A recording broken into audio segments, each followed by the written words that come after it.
Hey guys, welcome back to Fantasy Hub. Today's story is one of my favorites. You want to know about the moment everything changed? It wasn't when I left Dennis. It wasn't even when I first kissed Danielle.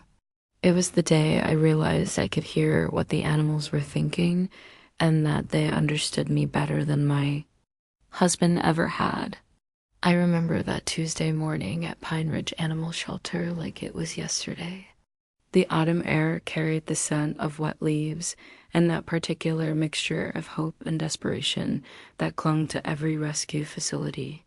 I was kneeling in front of a scarred German shepherd named Bruno, his ears flattened against his skull, his amber eyes holding 8 years of hurt that mirrored my own. That's when I heard it. Not with my ears, but somewhere deeper, in that hollow space where my confidence used to live. His voice, gravelly and defensive. Back off, human, I bite. I should have been terrified. Should have questioned my sanity. Instead, I found myself whispering back, yeah, me too, lately. The gift, if you can call it, that had been growing stronger for months. Started small, with my neighbor's tabby cat giving me judgmental looks that somehow translated to actual thoughts about my choice in breakfast cereal. Then the pigeons outside my office window began offering unsolicited commentary on my failing marriage. By the time I was volunteering at Pine Ridge, the animal kingdom had become my unofficial therapy group. But let me back up, because you need to understand who I was before I could hear their voices, before I found my own. I was Rebecca Martinez Thompson, though I'd given up correcting people who dropped the Martinez years ago. 34 years old, married to Dennis Thompson for 8 soul-crushing years, and working as a junior accountant at a firm where my biggest rebellion was bringing homemade cookies to the break room. I lived in a house that looked like a magazine. Spread all cream carpets and glass coffee tables that we never actually used because Dennis was afraid I'd leave water rings. Dennis. God, where do I even start with Dennis? Picture the kind of man who times his wife's grocery store trips and questions why she needs 20 minutes instead of 17. The kind who cancels their anniversary dinner for a golf tournament and calls her volunteer work at the animal shelter a hobby. Like rescuing abandoned animals was equivalent to collecting stamps. He had this way of making me feel simultaneously invisible and scrutinized. I'd catch him watching me sometimes, not with love or desire, but like he was calculating my net worth as a human being and consistently finding me in the red, the morning. I discovered my gift. I'd already been volunteering at Pine Ridge for 3 months. It started as an escape from Dennis's suffocating need to control every aspect of our shared existence. He'd approved it barely, because it looked good on his law firm's quarterly charity newsletter. My wife, the dog whisperer, he'd joke at dinner parties, the words carrying just enough edge to let everyone know he thought it was ridiculous. If only he'd known how prophetic he was being. Working with Bruno that day, I began to understand the full scope of what was happening to me. His thoughts weren't just words. They came with images, emotions, entire landscapes of trauma that I could navigate as clearly as walking through a familiar neighborhood.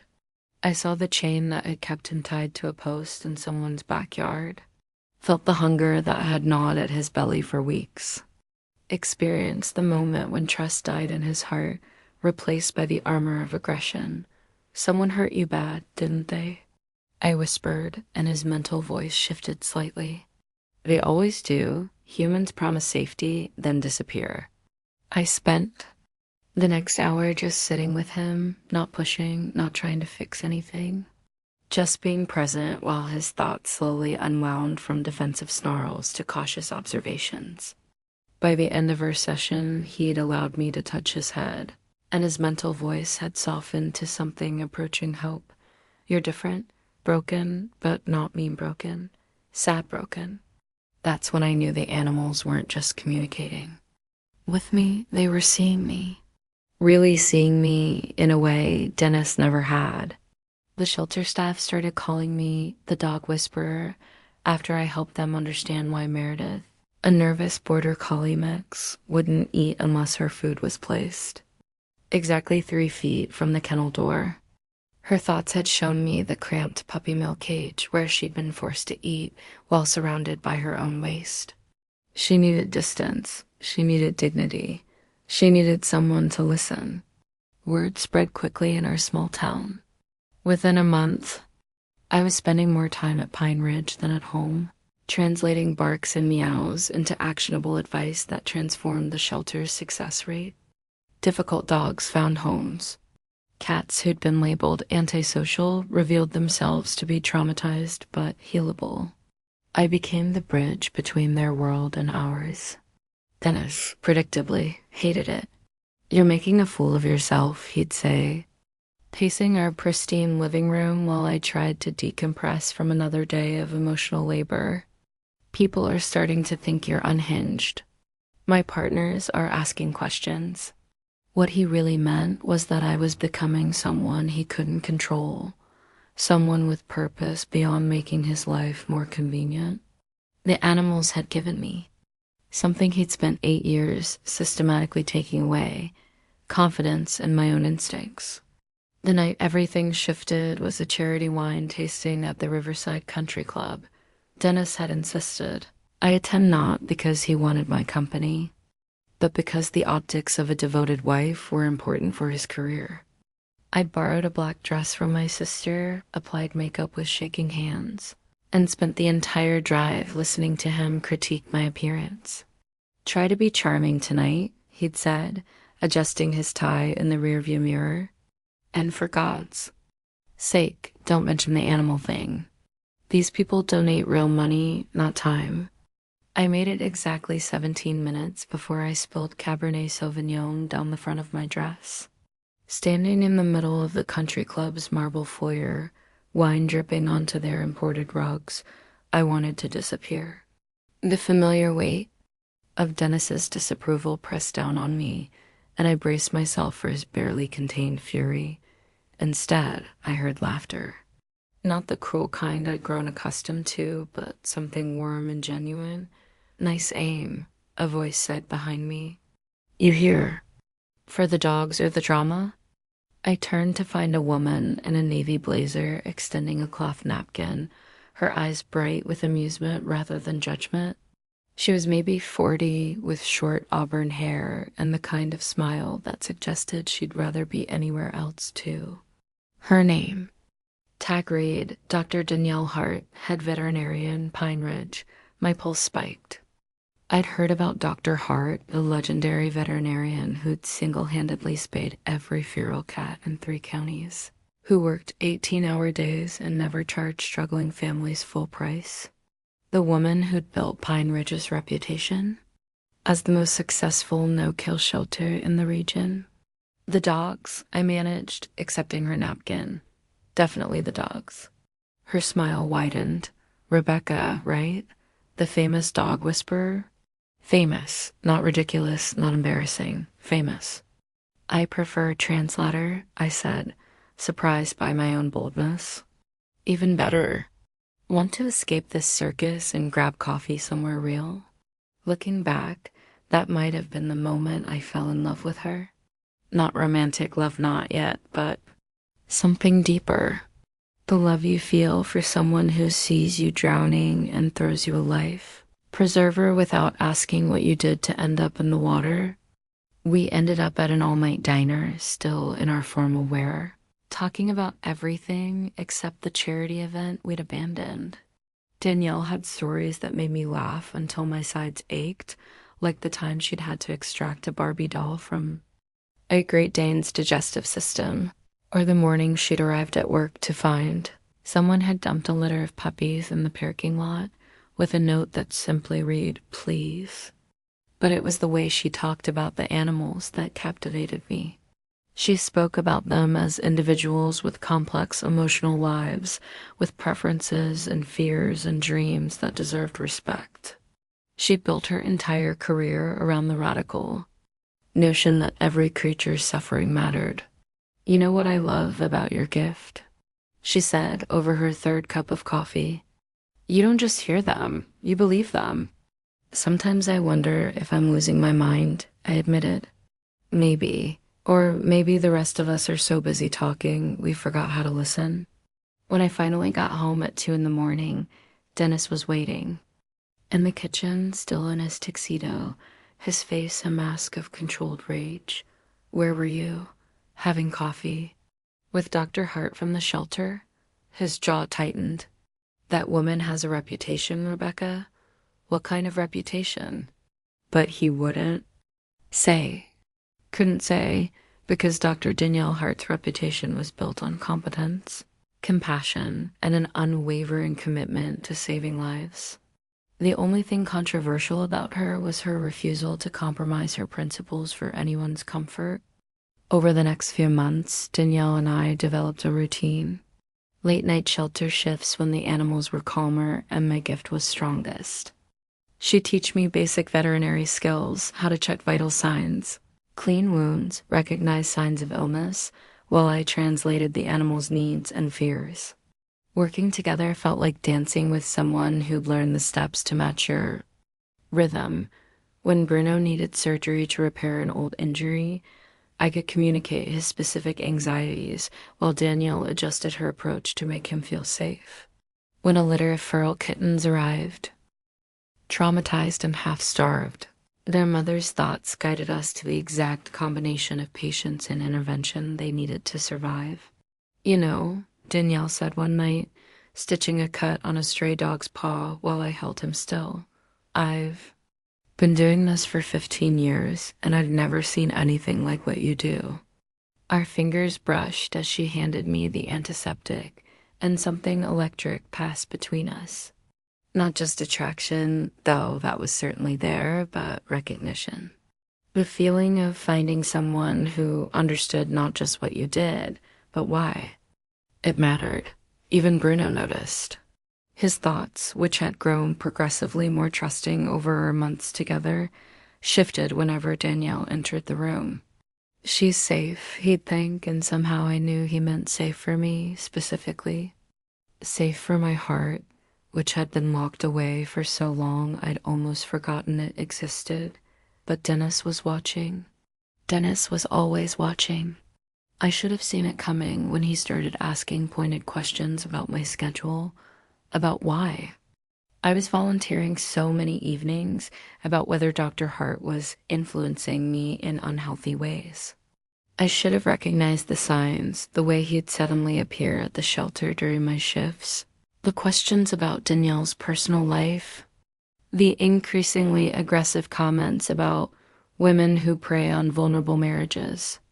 The explosion came on a Tuesday in March. I was at the shelter, working with a new arrival, a pregnant lab mix, who'd been found wandering the highway when Dennis stormed through the front doors. He was wearing his most expensive suit, the one he reserved for court appearances, and his Rolex caught the fluorescent lights as he slammed a manila folder onto the reception counter. Rebecca! His voice carried across the entire facility, causing every dog to start barking. We need to talk now. I felt the pregnant lab's anxiety spike, her thoughts a jumbled mess of fear and confusion. Danger dash anger dash loud dash run dash hide dash protect dash babies. I stroked her head gently, whispering reassurances while my own heart hammered against my ribs. Dennis, you're scaring the animals. Can we please? I'm scaring the animals. He opened the folder, revealing a stack of photographs. Even from across the room, I could see they were pictures of me and Danielle. At the diner after the charity. A hint. Working together at the shelter. Laughing at a volunteer picnic I'd forgotten he even knew about. You're having an affair, he announced, loud enough for the volunteers, the visitors, the entire universe to hear. With her, this woman, you're a lesbian now? After 8 years of marriage, this is what you've become? The words hit like physical blows. Not because they were true, nothing physical had happened between Danielle and me, but because of the venom behind them, the disgust. The absolute certainty that loving a woman would make me less than human in his eyes. Dennis, that's not pathetic, he spat, his voice rising. I gave you everything, a beautiful home, security, status. And you throw it away for what? Some fantasy about saving stray dogs with your girlfriend?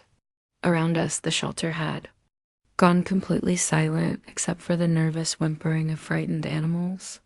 I could feel their collective anxiety pressing against my consciousness fear, confusion, the primitive understanding that predators were nearby. I'll bankrupt. This place, Dennis continued, his voice dropping to a menacing whisper. Every donor, every grant, every source of funding they have, I'll make sure they know exactly what kind of operation they're supporting. Unless you walk out of here right now and never come back. The pregnant lab beside me whimpered her thoughts. A terrified litany. Please dash done single quotes T dash hurt dash. Please dash stay dash safe dash babies dash coming dash need dash deaf dash place. I couldn't speak, couldn't move. 8 years of conditioning had taught me that Dennis's anger was something to be endured, not challenged. My entire nervous system was programmed to de-escalate, to apologize, to make myself smaller until the storm passed. That's when I felt a hand on my shoulder. Rebecca, Danielle's voice was calm, steady. Come with me. She guided me toward her office, her presence like a shield between me and Dennis's fury. I heard him shout something behind us, heard his footsteps following, but Danielle just kept walking until we reached her door.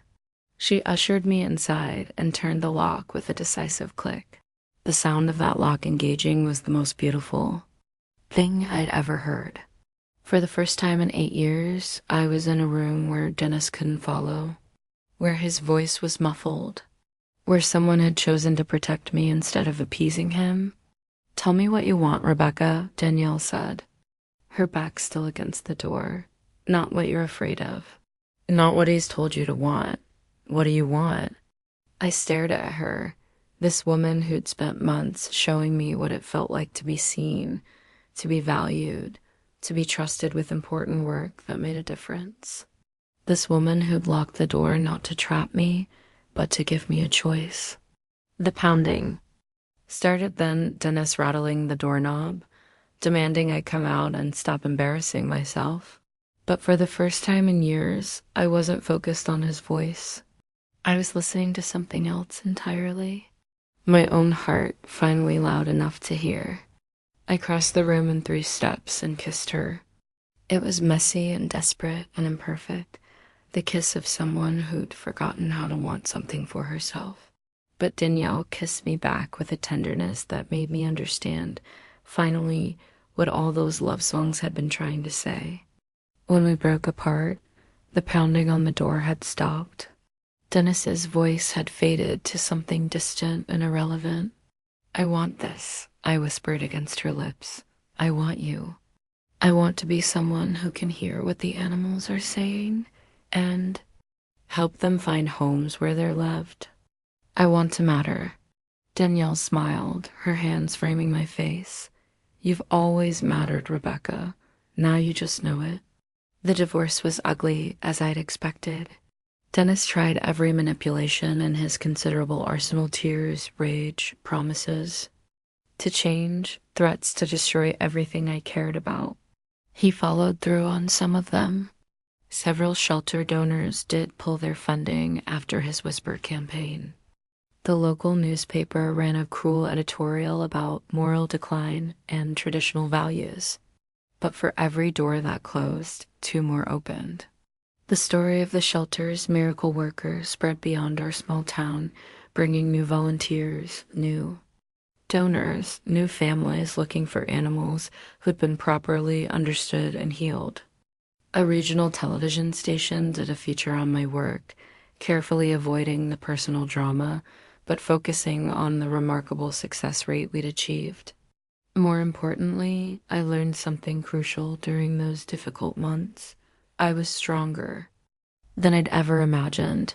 The animals had taught me that.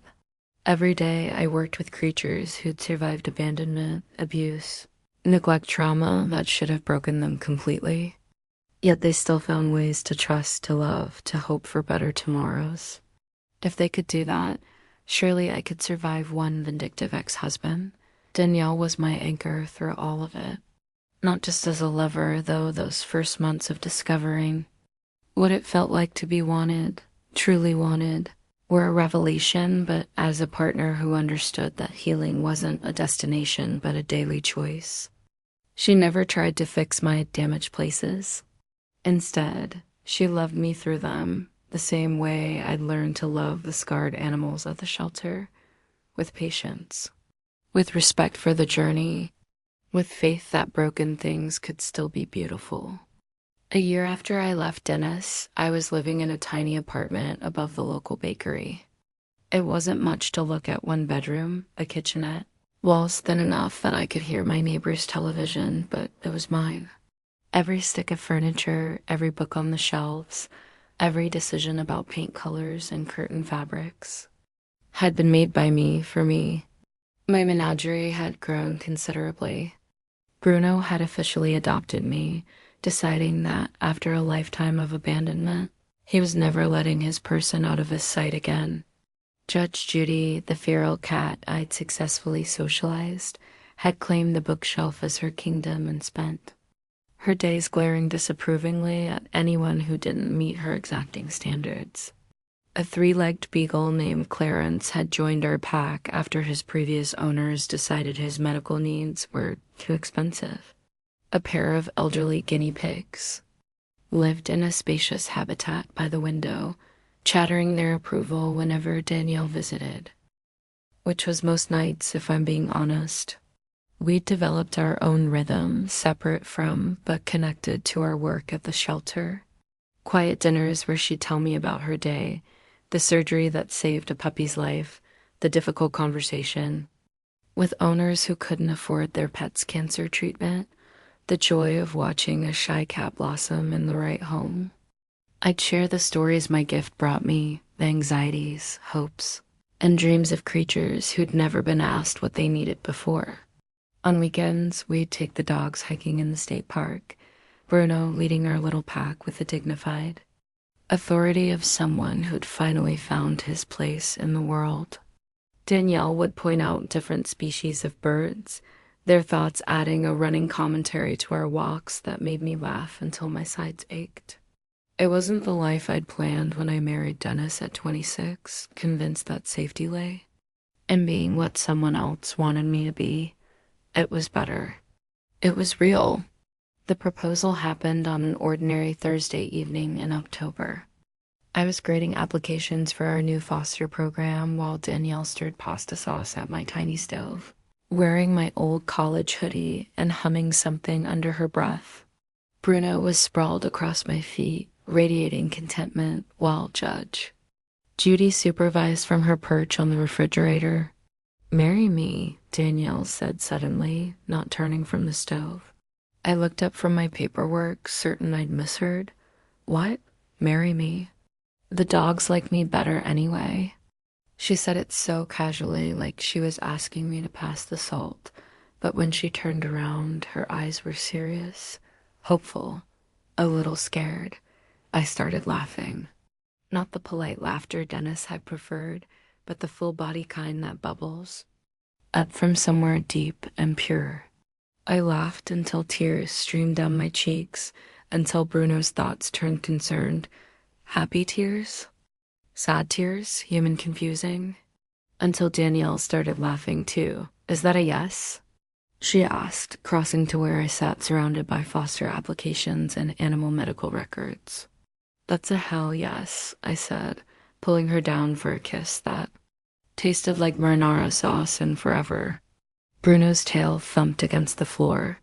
"Told you she was safe," he thought, and I knew he was right. The wedding was small, just us, immediate family, and a handful of shelter volunteers who'd become our chosen family. We held it at Pine Ridge, in the courtyard where I'd first learned to listen to broken hearts and help them heal. Bruno served as ring bearer, strutting down the makeshift aisle with the dignity of someone who knew he was witnessing something important. During our vows, I looked out at the assembled crowd and realized something profound.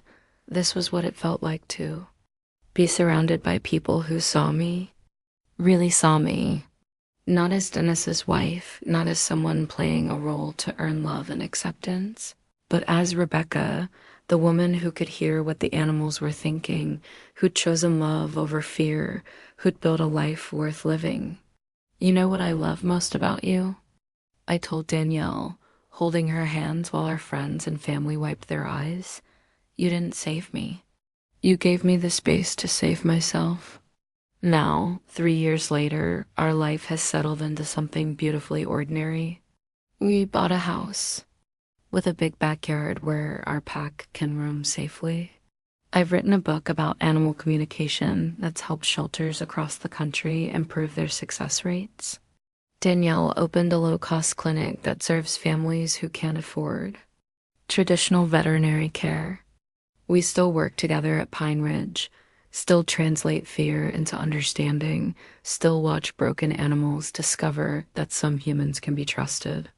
It never gets old, watching that moment when a creature realizes they're safe, when their thoughts shift from defensive armor to tentative hope. I think about Dennis sometimes, wonder if he ever figured out that the problem wasn't my sexuality or my hobby or my stubborn refusal to be the wife he'd ordered from some imaginary catalog. The problem was that he'd married someone and spent 8 years trying to convince her she didn't exist. But mostly, I think about the woman I've become, the woman who can hear what others can't say, who chose love over safety, who learned that sometimes the bravest thing you can do is lock the door on everything that's hurting you and listen. Really listen to what your own heart is trying to tell you.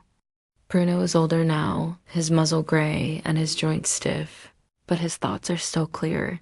Pack safe, home good, love real.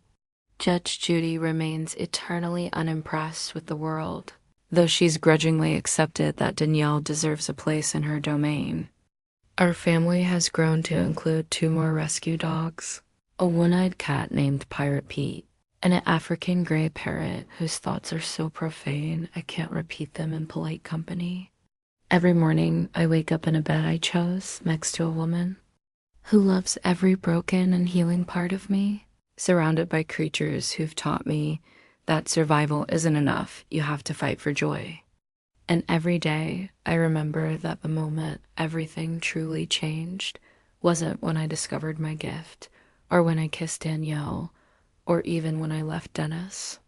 It was when I realized that the voice I'd been hearing all along, underneath all the animal thoughts and human noise and desperate attempts to be what someone else wanted, that voice was mine, and it was worth listening to.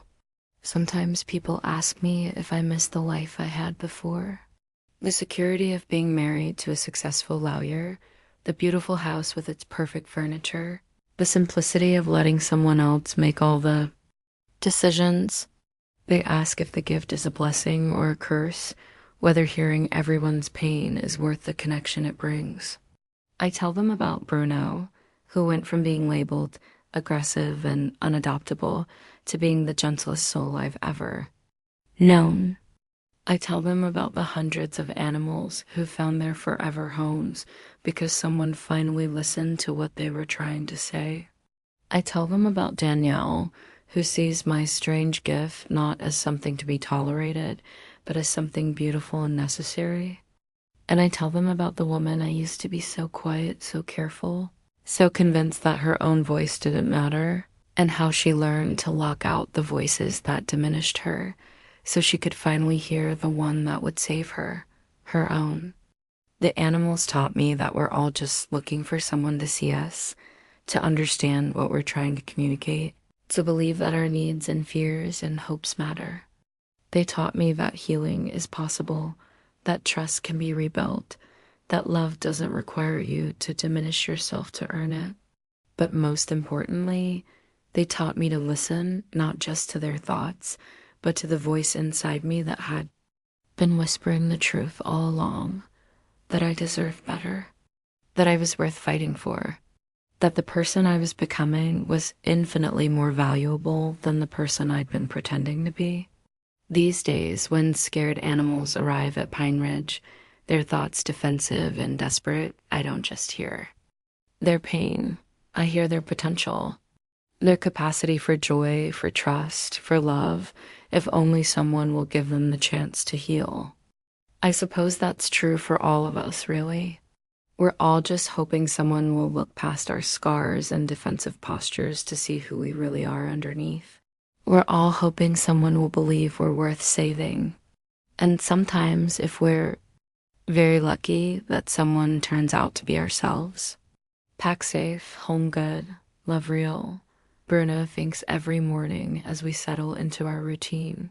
Yes, I think back. Yes, it is.